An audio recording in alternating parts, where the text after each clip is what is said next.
Les recordamos que esta mañana, a propósito de Donald Trump, vamos a tener a Alejandro Damiani, que tiene que ver con la productora uruguaya Aparato, que estrenó este cortometraje mamón que ha tenido, bueno, en el momento creo que se habla de más de 5 millones de visitas en YouTube. Es de un humor negro feroz y habla justamente o muestra de manera, reitero, con un humor negro feroz, muestra o pretende satirizar las políticas migratorias fundamentalmente hacia los mexicanos y los latinos del nuevo presidente norteamericano. Digo porque vamos a estar nuevamente tratando el tema, tendremos algún fragmento del corto que, como les decía, ayer lo estuve viendo en YouTube y ya supera ampliamente los 5 millones de visitas, lo que no es absolutamente nada menor en YouTube. Pero ahora vamos a tratar otro tema que en realidad tiene que ver con que mañana es el Día Mundial de Lucha contra el Cáncer, y una vez más es un placer recibir al presidente de la Comisión Honoraria de la Lucha contra el Cáncer y director del Instituto Nacional del Cáncer, Álvaro Luongo. Bienvenido, Álvaro. ¿Qué tal? ¿Cómo le va? Buen día. Muy bien, muchas gracias por la invitación y la posibilidad de hablar un poco más de cáncer. Sí, hoy que, digamos, uno siempre hace la aclaración, hoy que es una enfermedad que por lo menos podemos presentar en los medios directamente. Digo esto porque, obviamente, quienes peinamos canas, como usted y yo, sabemos que hubo una época en la que la enfermedad se mantuvo detrás de un velo de oscuridad que creo que de alguna manera propició el hecho de que no se realizaran todos los controles preventivos, no tuviéramos la actitud inclusive hasta espiritual que se debe tener frente a la enfermedad, ¿no? De Vargas, absoluto, cierto, y a veces el cáncer tiene eso del leprosario, de la lepra y del aislamiento, y no el enfrentamiento de la enfermedad. Hoy han pasado los años y hablamos de la lepra como una enfermedad que casi ha desaparecido, ¿verdad? Y la tuberculosis como una enfermedad que de alguna forma separaba a la gente, separaba a aquellos que tenían la suerte de no tenerla y a aquellos. Pero es interesante lo que está pasando a nivel del mundo. ¿Por qué? Porque hoy se han tomado dos frases muy importantes que lleva la Unión Internacional contra el Cáncer, que de alguna forma también nos llena de alegría la frase, porque el Instituto Nacional de Cáncer la tiene como propia desde hace algún tiempo, que es la frase que nosotros podemos y yo también. Son dos frases que de alguna forma ponen el ritmo de la campaña que se está haciendo a nivel del mundo con el cáncer. Primero, como el nosotros podemos, el we can famoso en inglés. Y eso quiere decir que la sociedad puede con la enfermedad. Y eso es una forma diferente de verla y tiene que ver con lo que estaba diciendo. Pero le agrego una segunda frase, que es el yo puedo. Y esa frase significa la responsabilidad personal que se debe tener con respecto al combate de la enfermedad. Dejando de ser una obligación del colectivo, o la obligación pública, o la obligación del Estado, o la obligación de las sociedades, a pasarla a una obligación personal. Entonces, yo creo que eso es lo bueno de estos días, que uno puede poner algunos elementos sobre la mesa para que sean visualizados por todos y ver la importancia que tiene esa visualización. Entonces, el we can, el nosotros podemos, significa que la sociedad puede. Cuando uno dice la sociedad puede, es que hay un entendimiento de cómo es la enfermedad, cómo evoluciona ella, cómo podemos prevenirla y cómo podemos combatirla. Sin discutir el elemento puntual de un medicamento o una técnica, sino la globalidad del tema.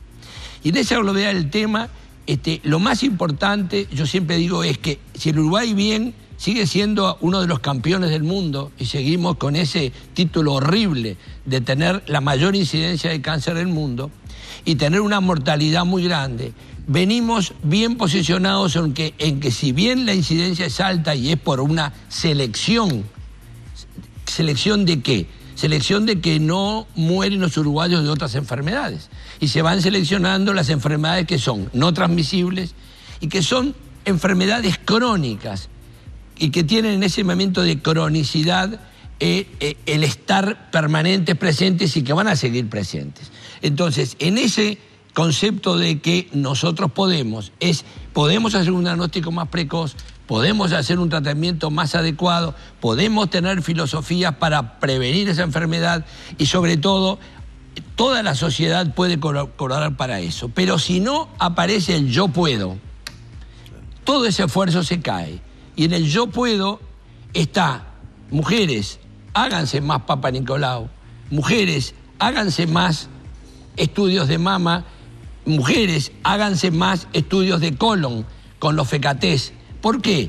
Porque esos diagnósticos precoz les han enseñado a ellas que si bien, por ejemplo, tomo la mama como ejemplo, la altísima incidencia que tiene, la mortalidad ha bajado al 30% de la incidencia. Y eso lo han hecho las mujeres uruguayas. Y lo ha hecho el mundo con los mejores tratamientos. Pero sin el yo puedo, no se hace. En esto del diagnóstico precoz, que es uno de los elementos a los que se apunta para seguir bajando los niveles de mortalidad y los padecimientos en general. Sí. Porque aún en los casos en los que no hay muerte se dan procesos que son muy desgastantes para la persona en primer lugar, para su entorno en segundo lugar. ¿Cuánto puede llegar a incidir el factor hereditario? O en todo caso, y reformulando la pregunta, si una persona pertenece a una familia en la que hay antecedentes, ¿debe prestar particular atención en la cuestión? Sí. Esto hay que ponerlo muy bien en contexto. Porque no porque un familiar tenga la enfermedad neoplásica significa que el resto de la familia la va a tener. Lo que tenemos del conocimiento del día de hoy, hay algunas familias que tienen unas altas tendencias a tener esas patologías. Y en ese criterio es donde hay que reforzar enormemente el estudio de esos individuos con cáncer y sus familias con cáncer. ¿Para qué? Para hacer la prevención. ¿Para qué? Para tratar de adoptar las conductas que puedan prevenir el cáncer. Entonces, siempre hay un ejemplo que es típico, que es el de Angelina Jolie, ¿verdad? Con el tema de la mama. Pero eso es un grupo muy pequeño de gente. Pero hay grupos muy importantes en familias de colon, de cáncer digestivo, que son estudiadas en el país, que a través de los bancos de tumores, y eso es lo importante, de los estudios genéticos que tiene el Uruguay, en el Hospital Militar hay un banco que ha trabajado muy duro en eso y que ha estudiado familias, y hoy se están estudiando a todos los niveles, a nivel de la Facultad de Medicina, en el Hospital de Clínicas, a niveles privados también, familias que tienen la posibilidad de tener una genética que condiciona ese cáncer. Entonces, ahí hay que apuntar también. Y está muy buena la pregunta, pero cuidado, no es ese solo el motivo. Aunque no tengamos la genética, a veces tenemos una genética oculta, que es la predisposición. Y a eso es lo que hay que cuidarse, porque con ese criterio diríamos, hay muchos fumadores que no tienen cáncer. Sí, pero cuidado, que los que fuman tienen cáncer. Claro.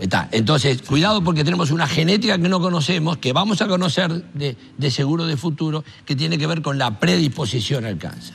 Usted decía, Luongo, campeones mundiales por la incidencia que tiene en nuestro país.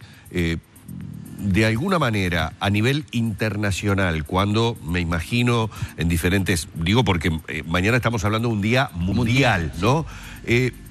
¿Se saben los motivos? ¿Se sabe o es motivo de curiosidad el por qué un país tan pequeño como el Uruguay, por qué esta enfermedad tiene esa incidencia? Porque digo, de alguna manera el estudio de las condiciones de una población propensa a tener estos índices de la enfermedad puede ayudar en definitiva a muchas otras poblaciones y en particular a nosotros mismos a salir de los hábitos que la generan. Exacto, pero yo siempre tengo una visión un poco diferente. Yo pienso que para el Uruguay es un orgullo jugar los partidos que está jugando. Lo digo como uruguayo, ¿verdad? Ayer me gustó ganar 2-1, a todos nos gustó, ¿verdad? Y ganar como ganamos. Pero en cáncer no se gana de esa forma, ¿verdad? En cáncer se gana con un trabajo permanente, ¿verdad?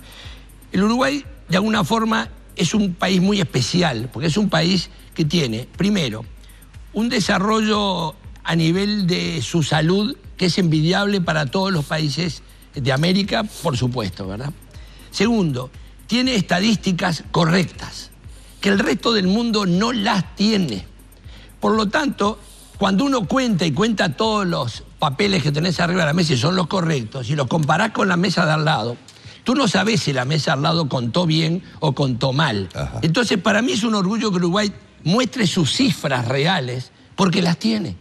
Porque es de los pocos países, se cuentan con las manos los países que tienen estadísticas que sean realmente confiables.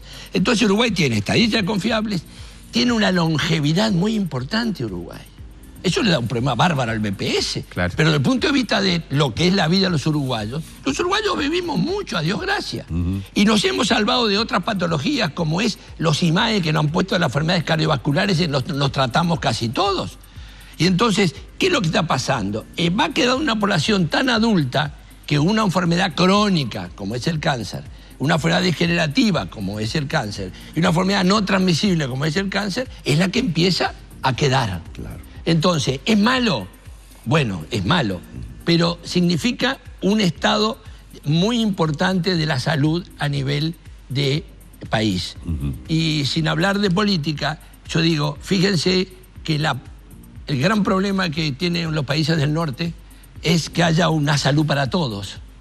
Y hoy nosotros es una garantía que tenemos de salud, porque la salud de los uruguayos llega a cualquiera de los uruguayos en cualquier condición que tenga, con cualquier medicación y con cualquier tratamiento.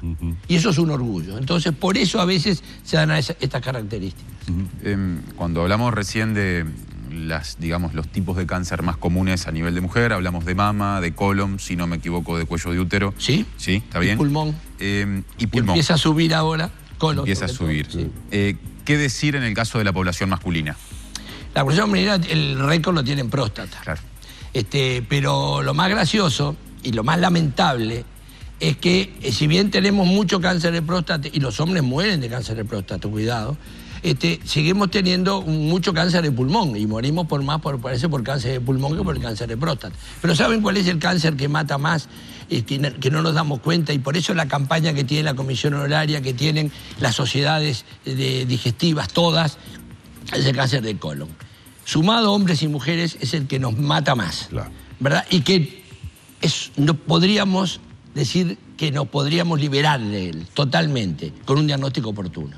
Claro. ¿Y a qué obedece? ¿Hay hábitos alimenticios? ¿Qué es lo que pesa allí? Yo creo que acá se da la mezcla de todo.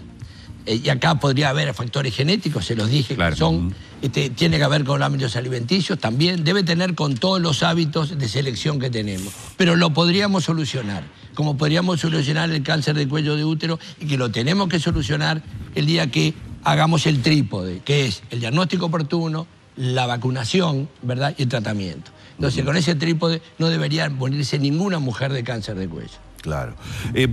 Luego, llevamos ya unos cuantos años, porque la política antitabaquismo del doctor Vázquez comienza en su primer gobierno.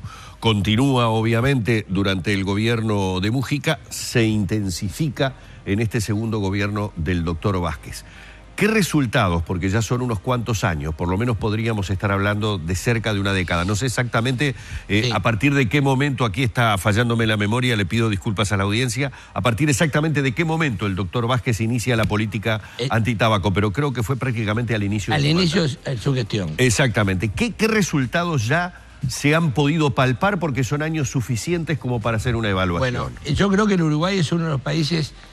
Yo tuve el orgullo que me permitió mi presidente de ir a recibir el premio que nos dio la Fundación Bloomberg en Abu Dhabi. Y le dio un premio a Uruguay porque era de los países más destacados en la campaña anti-tabaco. El segundo premio que tuvo el Uruguay fue haber ganado el juicio de Philip Morris. Eso no tiene parangón en la historia, ¿verdad? Porque esto fue Goliat peleando contra el microbio, ya no era. Y el microbio le ganó y lo volteó. Y los resultados son excelentes. Excelentes y se han reflejado no solo en el cáncer de pulmón, sino en las enfermedades cardiovasculares. Que ha descendido la mortalidad de enfermedades cardiovasculares, que era muy rápida. ¿Por qué? Porque la nicotina produce efectos nocivos sobre el árbol vascular y sobre todo produciendo hipertensión y enfermedades asociadas. Pero además se ha dado un fenómeno interesantísimo. Está bajando la incidencia de cáncer de pulmón en el hombre, bajando la incidencia, porque está bajando los fumadores, pero está subiendo la incidencia de cáncer de pulmón en las mujeres. O sea que nuestras mujeres se han liberado de muchas cosas y se han liberado y han empezado a fumar, que era lo que antes hacían menos. Entonces, acá está el ejemplo clarísimo. Por un lado ha bajado la incidencia, bajó la mortalidad en hombres, que es importantísimo, y está subiendo la incidencia. Pero ¿saben lo más importante? Que ha bajado la incidencia en los jóvenes.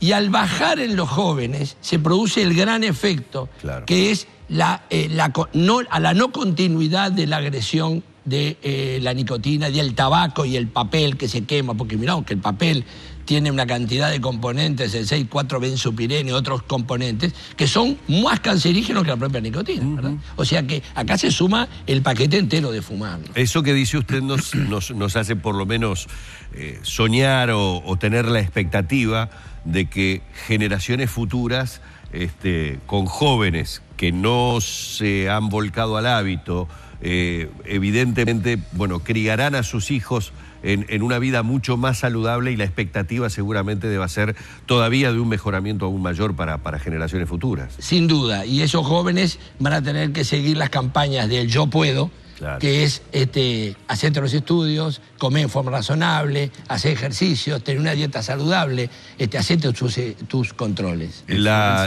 prevención ante todo, como decía muy bien Martín en el principio de la nota, ¿no? Me quedé con una pregunta que quizás sea, no sé si la menos técnica, pero seguramente a Humberto le ha pasado 1000 veces. Uno ha escuchado muchas veces gente hablando de personas que han tenido que enfrentar al cáncer, haciendo hincapié en lo importante que es el estado de ánimo para sobrellevar la cuestión. ¿Hay ahí un hecho que efectivamente puede incidir en la posibilidad de prevalecer, de imponerse al cáncer, de seguir viviendo, o es un mito? No, en cáncer no hay ningún mito. Tanto no hay mitos en cáncer y en tratamiento, que hay algo en el organismo nuestro que se llama inmunidad. Y además estoy hablando de la moda, porque hoy los tratamientos inmunológicos que hace 20 años o 30 años eran mirados con cierto acto despectivo y únicamente eran las drogas o las radiaciones o la cirugía que podían curar, nadie decía yo mismo me puedo ayudar a curar. Hoy por hoy la inmunidad es uno de los elementos que más estimula. Los nuevos medicamentos, todos los nuevos medicamentos, la mayoría están ligados de una forma a una estimulación de la inmunidad propia nuestra. Entonces, yo digo, las depresiones, sí, las malas noticias, el mal condicionamiento, no nos producen que nos sintamos mal, que nos sintamos angustiados, que nos agarremos una gripe cuando estamos con eso. Claro. Y entonces, si tenemos un potencial de algo evolutivo, ¿no lo vamos a poder hacer? Sin duda. ¿El estrés pesa en eso? Claro que pesa. El estrés maneja todo. Nuestras glándulas adrenales, que son las del estrés, las suprarrenales, son el órgano más importante para que nos sepamos defender. Cuando vieron el yacaré, de seguro que se pusieron todos con la adrenalina al máximo. Bueno, si usted no maneja la adrenalina bien, le va a trabajar en contra. Claro. Claro. Vamos a agradecerle una vez más a Álvaro Luongo su presencia. Les recordamos, mañana es el Día Mundial contra el Cáncer. Este ha sido el motivo para hablar una vez más del tema con quien es presidente de la Comisión Honoraria de Lucha contra el Cáncer y director del Instituto Nacional del Cáncer. Muchísimas gracias por estos minutos. Gracias a ustedes por la posibilidad. Un placer realmente. Vamos cerrando la entrevista que hemos mantenido con Luongo.